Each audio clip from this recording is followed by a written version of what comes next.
I got to the library today, I saw a whole bunch of frogs hiding around the place. Turns out, it's because we're reading a frog book. Maurice, could you hold the frog while I read the story? So today we're going to read Tad.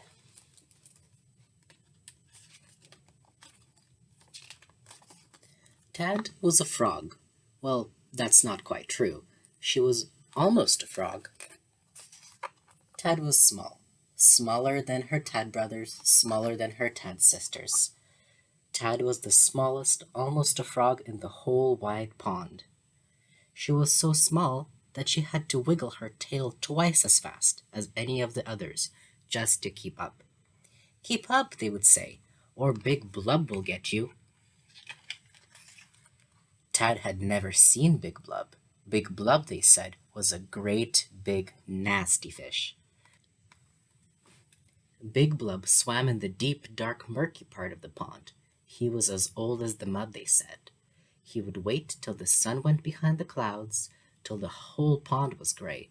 Then he would glide out from the dark patches and... No, Tad did not want to know. She decided to not believe in Big Blub. But just in case, she kept to the shallow, sunny parts of the pond, where Big Blub could not get her.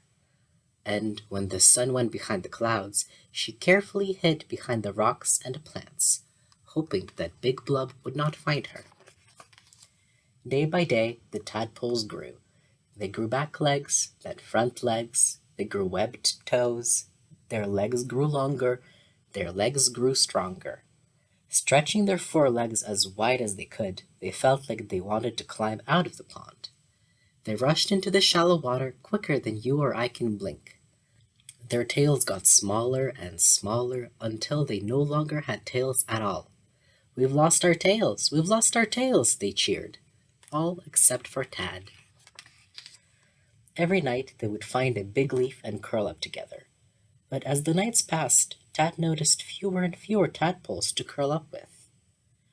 10, 9, 8, 7, 6. Each night Tad counted her Tad brothers and Tad sisters. 5, 4, 3. Where had they all gone? She didn't like to think. Tad played in the shallows with her last Tad brother and her last Tad sister. "You can't catch us, Big Blub," her last Tad sister called out into the shadows. But soon there were just two. "It seems there are fewer us than before, don't you think?" said Tad to her last Tad brother. And then there was only one. But she was strong, and she was clever, and she knew all the best hiding places.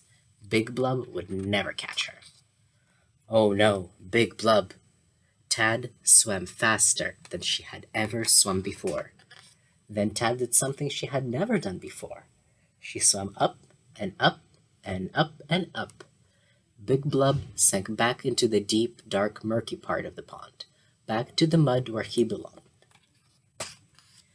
Tad climbed up onto a rock, her big round eyes blinking at the bright sky. It felt good to be out of the water. "I've lost my tail! I've lost my tail!" she sang. Tad was a frog. She had a funny feeling, a twist in her belly, spreading out to the ends of her toes. She coiled up tight like a spring and jumped.